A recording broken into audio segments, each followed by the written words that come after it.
Bismillahirrahmanirrahim. Assalamualaikum dear students. Hope you are doing good. Today I am going to teach you Oxford New Countdown for grade 6. Kindly open the books. Previous lecture में हमने chapter number 7 start किया था financial arithmetic और इसमें हमने percentage और unitary method को discuss किया था. Today we are going to study profit and loss. What is profit?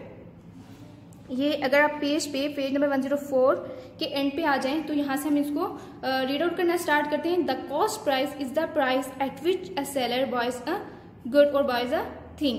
ठीक है, कॉस्ट प्राइस वो प्राइस होती है जिस पे एक सेलर जो होता है वो किसी चीज को, अपनी चीज को, अपनी ऑब्जेक्ट को, अपनी गुड्स को वो सेल आउट करता है. उसको कॉस्ट प्राइस कहते हैं और उसको डिनोट किससे करते हैं? CP.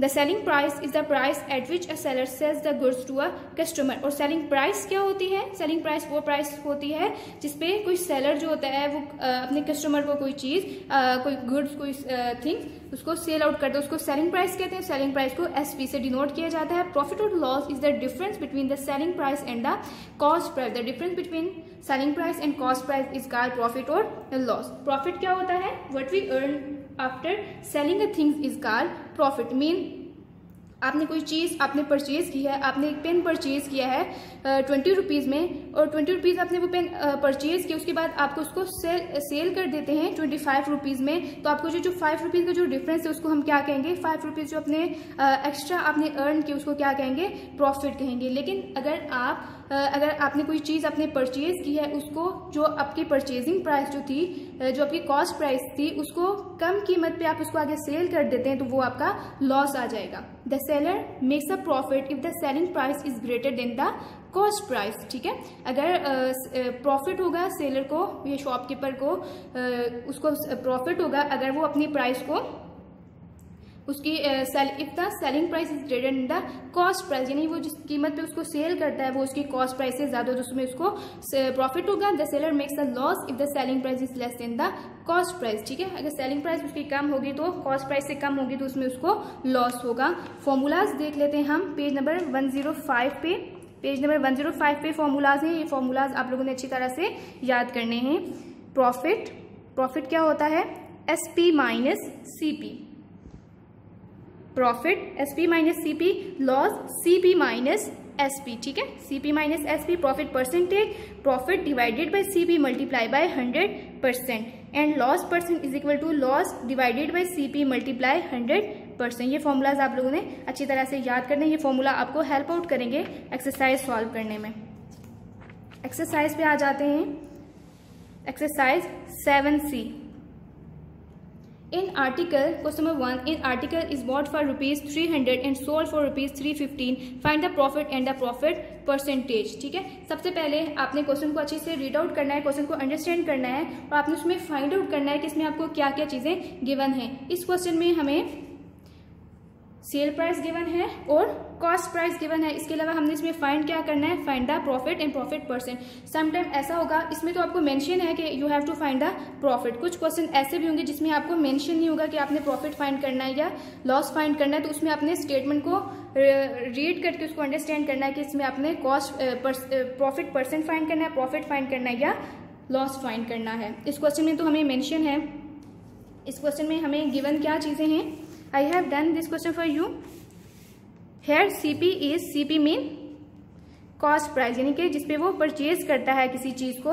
CP is ₹300 and SP mean उसकी सेलिंग प्राइस जो यहाँ पे गिवन है. सोल्ड मीन सेलिंग प्राइस हो गई ये.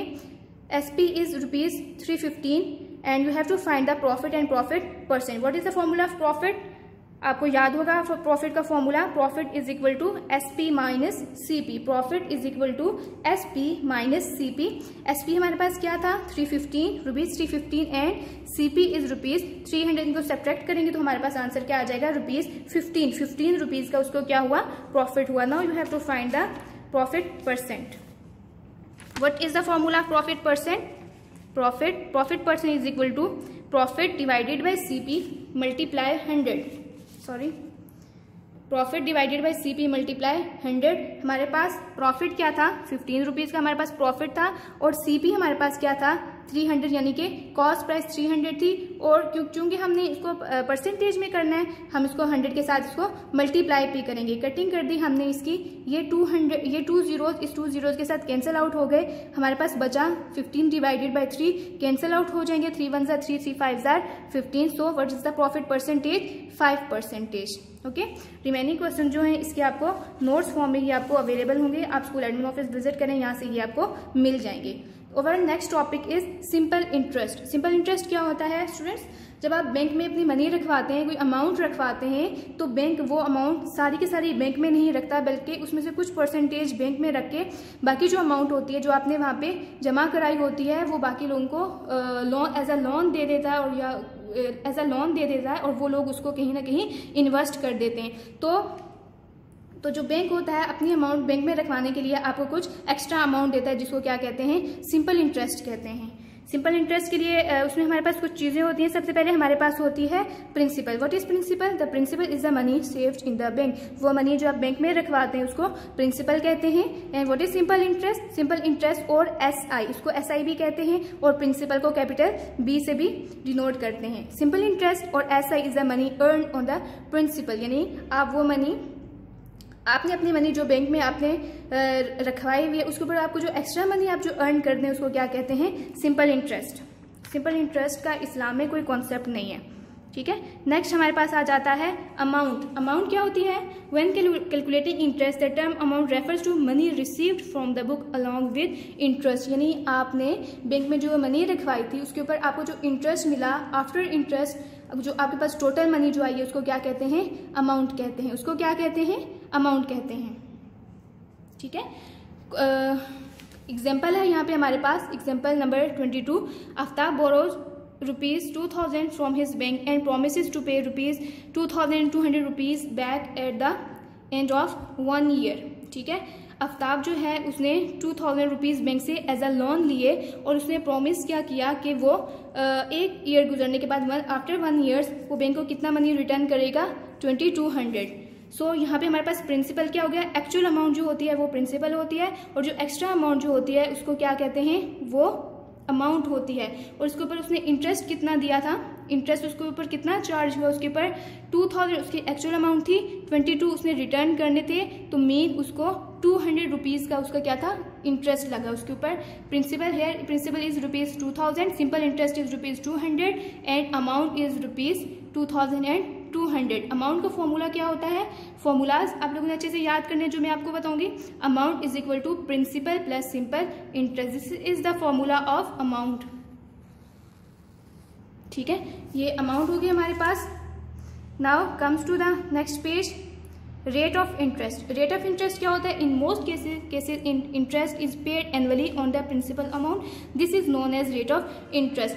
यानी जब आप बैंक में मनी रखवाते हैं या वहाँ से लोन लेते हैं, तो बैंक आपको एक खास एक अमाउंट आपको बता देता है कि आपको इतना % आपको इंटरेस्ट दिया जाएगा, 2% या 3% या 5% इंटरेस्ट दिया जाएगा, और जो इंटरेस्ट रेट जो होता है ये एनुअली दिया जाता है, उसको क्या कहते हैं? Rate of interest. Simple interest का फॉर्मूला है यहाँ पे, simple interest is equal to P multiply I multiply N, P for principal, I for rate of interest and N for number of years. इसको आप सिंपल ये भी याद रखने के लिए ये भी कर सकते हैं, ऐसा इज इक्वल टू पिन, यानी principal interest and number of years. Now comes to the next exercise, exercise 70। Question number 1 is find the simple interest and the amount in each of the following cases on ₹650 for 2 years at 8% per annum, and you have to find the simple interest. What is the formula of simple interest? Simple interest SI is equal to PIN, principal interest and number of years. सबसे पहले हमें इस question में given क्या क्या चीजें हैं? On ₹650, ठीक है। आपकी एक्चुअल अमाउंट क्या थी? 650। जो एक्चुअल अमाउंट होती है वो क्या होती है? प्रिंसिपल। वो क्या होती है? एक्चुअल अमाउंट आपकी क्या होती है? Principal for 2 years। ये क्या है? ये टाइम पीरियड है। टाइम पीरियड को हम किससे डिनोट करते हैं? T भी लिखते हैं इसको, और नंबर ऑफ ईयर्स भी, जैसे मैंने आपको फॉर्मूले में बताया था PIN, N for number of year. So अपनी आसानी के लिए आप यहाँ पे N लिखें, यानी number of year. Number of years is 2 and interest rate क्या है 8%, इंटरेस्ट रेट क्या है 8%. And what you have to find simple interest. What is the formula of simple interest. Simple interest is equal to PIN, principal interest and number of years. 650 principal हो गया, 8% interest and 2. अब यहाँ पे क्या है 8% mean आपने percentage को convert करना है फ्रैक्शन की फॉर्म में. 8 डिवाइडेड बाय 100 हो गया. आपने इनकी कटिंग कर दी, लोएस्ट फॉर्म में आपने इनको कन्वर्ट कर दिया. After converting lowest term, answer क्या आया आपके पास. रिक्वायर्ड सिंपल इंटरेस्ट क्या आया ₹104. So students, I have done one question for you. Remaining question you will have to do by yourself. Now comes to the next question, question number 2. इसमें आपने क्या find out करना है. You have to find rate percent. You have to find rate percent. आपको given है चीजें, क्या क्या चीजें आपको गिवन है इसमें. क्वेश्चन नंबर 2 पार्ट ए, आपको चीजें हमें गिवन है, प्रिंसिपल हमें गिवन है इसमें. ठीक है, रेट हमने फाइंड करना है, प्रिंसिपल हमें गिवन है. प्रिंसिपल हमें कितना गिवन है 700 रुपीज, 700. और इंटरेस्ट हमें कितना गिवन है 210. और टाइम पीरियड के नंबर ऑफ ईयर्स हमें कितने गिवन है 3 ईयर्स. फॉर्मूला हमारे पास क्या होता है I is equal to PRT या PRN. PRN भी लिख सकते हैं आप इसको. PRT को हमने क्या कहा था N भी हम इसको लिखते थे, आप T भी लिख सकते हैं. सो हमने यहाँ पे फाइंड क्या करना है, रेट फाइंड करना है. तो हम क्या करेंगे, रेट को R को यहीं रहने देंगे, उसके साथ प्रिंसिपल और टाइम पीरियड जो उसके साथ मल्टीप्लाई हो रहा है इसको दूसरी साइड पे शिफ्ट कर देंगे, ट्रांसफर कर देंगे दूसरी साइड पे. और जब ट्रांसफर होगा तो ये क्या हो जाएगा, ये डिवाइड हो जाएगा. फॉर्मूला हमारे पास बनेगा R is equal to I divided by P into T. Putting करेंगे वैल्यूज की. I 210 है, प्रिंसिपल 200 है और टाइम पीरियड कितना है 3 है. इसको लोअर्स्ट टर्म में कन्वर्ट करेंगे, कटिंग करेंगे. हमारे पास रिक्वायर्ड आंसर जो आएगा वो आएगा हमारे पास 7/70.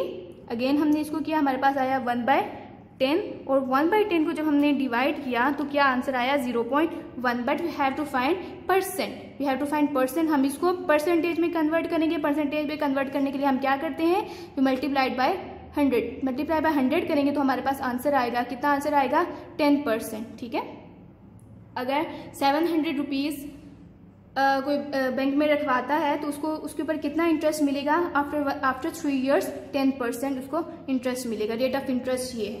नाउ नेक्स्ट क्वेश्चन इज, इसके भी रिमेनिंग पार्ट्स हैं ये आप लोगों ने खुद से करने हैं. Question number 3, find in what time. अब आपने टाइम फाइंड आउट करना है.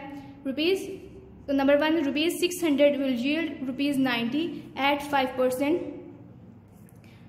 Principal amount. ठीक है, अब यहाँ पे ₹600 ये क्या है, ये प्रिंसिपल है. 90 ये क्या है, ये रेट ऑफ इंटरेस्ट है. और 5% क्या है, ये रेट है. ये इंटरेस्ट है, 9 जो है ये इंटरेस्ट है और 5 जो है ये क्या है, ये रेट है. ठीक है, इसमें हमने फाइंड आउट क्या करना है, हमने टाइम फाइंड करना है. हर जगह हमारे पास जो फॉर्मूला होगा वो वही वाला सिंपल इंटरेस्ट वाला लगेगा. किसी जगह हमने प्रिंसिपल कैलकुलेट करना होगा, किसी जगह हमने इंटरेस्ट फाइंड करना होगा और किसी जगह हमने रेट और टाइम फाइंड करना होगा. उसी फॉर्मूले को हम आगे पीछे करके हम ये सारी चीजें फाइंड आउट करेंगे. गिवन हमें क्या है, time period. We have to find time period, हमें अननोन है, हमने फाइंड करना है. Principal is equal to 600, interest is equal to 90 and rate is equal to 5%. इसको हमने कन्वर्ट कर लिया फ्रैक्शन फॉर्म में 5/100. अब हमारे पास टाइम पीरियड, ये टाइम मैंने कहा कैसे निकाला, जो हमारे पास इंटरेस्ट का जो फॉर्मूला था, सिंपल इंटरेस्ट का हमारे पास जो फॉर्मूला था उसमें से मैंने ये फॉर्मूला निकाला. जैसे फॉर्मूला मैंने डिराइव किया, जैसे पिछले क्वेश्चन में हमने रेट के लिए हमने फाइंड आउट किया था. ठीक है, पुटिंग कर देंगे हम. 90 डिवाइडेड बाय 600 मल्टीप्लाई, ये 5% था तो 5 डिवाइडेड बाय 100 किया हमने. इसकी हमने कटिंग कर ली तो हमारे पास टाइम पीरियड कितना आ गया 3 years. Required time period is 3 years. Students, remaining parts of question number 3 you will have to do by yourself. 4, 5, 6, 7, 8 के जो क्वेश्चंस हैं इसके आपको नोट्स मिल जाएंगे. Now comes to the next exercise, multiple choice question for 7. Question number 1 is select a correct answer from the given option. Number 1 is if 100% is equal to ₹120 then ये अपने find out करना है. कैसे 120 का 100% ये अपने फाइंड आउट करना है. ये कितना आएगा 70% is equal to ₹70% is equal to ₹80. 4 C option is correct. B is 75% of pupil in a class of 40 passed in science test, how many of them failed. ये भी आपने फाइंड आउट करना है। इसका करेक्ट ऑप्शन क्या होगा? ए। ये सारे आपने सॉल्व करने। Number 3, the usual sale of a confectionery store, ये वो स्टोर होता है जहाँ पे स्वीट्स वगैरह बनती हैं। Chocos is 80 chocolates in 1 year. If the store has 800 chocolates in stock, then the complete stock of chocolate will finished in. ये भी आपने इसको फाइंड आउट करना है, सॉल्व करना है proper, and the correct option is C, 10 days. The normal selling price of a good cricket bat is ₹2,000. A cricket bat with the autograph of a famous Pakistani cricketer sells for ₹2,40,000. The new price is, इसकी new price क्या होगी? Correct option is C, 120 times the price of the original bat. Number 5 is Pizza Palace sold ₹24,000 worth of pizzas in 2 days. The cost price of those pizzas was ₹20,000. The profit percent कितना होगा इसको? B option is correct, 20%. Next is in the above problem CP ratio SP is above. ये जो है इसमें CP और SP की ratio क्या होगी? Correct option is C. 7 is initial value 60%, change 25% less, fraction of value left 75/100, final value 60 into 75/100, and the final value is 45. Correct option is D. ये आपने बार बार मैं आपको रिपीट कर रही हूँ, ये जो मल्टीपल चॉइस क्वेश्चन जो ये आपने इनको सॉल्व करना है, मैं आपको सिर्फ यहाँ से करेक्ट आंसर बता रही हूँ, अपने करेक्ट आंसर से अपने क्वेश्चन को मैच करना है.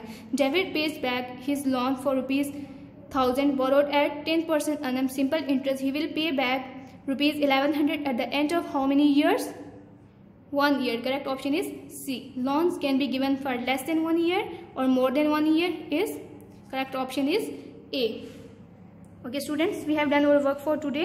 अब आपका काम क्या है, आज जितना भी हमने पढ़ा, आज जितने भी हमने कॉन्सेप्ट्स जो हमने लर्न किए, आपने उनको अच्छी तरह से रिवाइज करना है, और जितने भी क्वेश्चन के जो मैंने आपको खुद से करने के लिए दिया, आपने उनको कंप्लीट कर लेना है. और जो नोट्स भी आप लोग स्कूल एडमिन ऑफिस से आप विजिट करके नोट्स भी आप ले सकते हैं. अपना बहुत सा ख्याल रखिएगा. अल्लाह हाफिज़.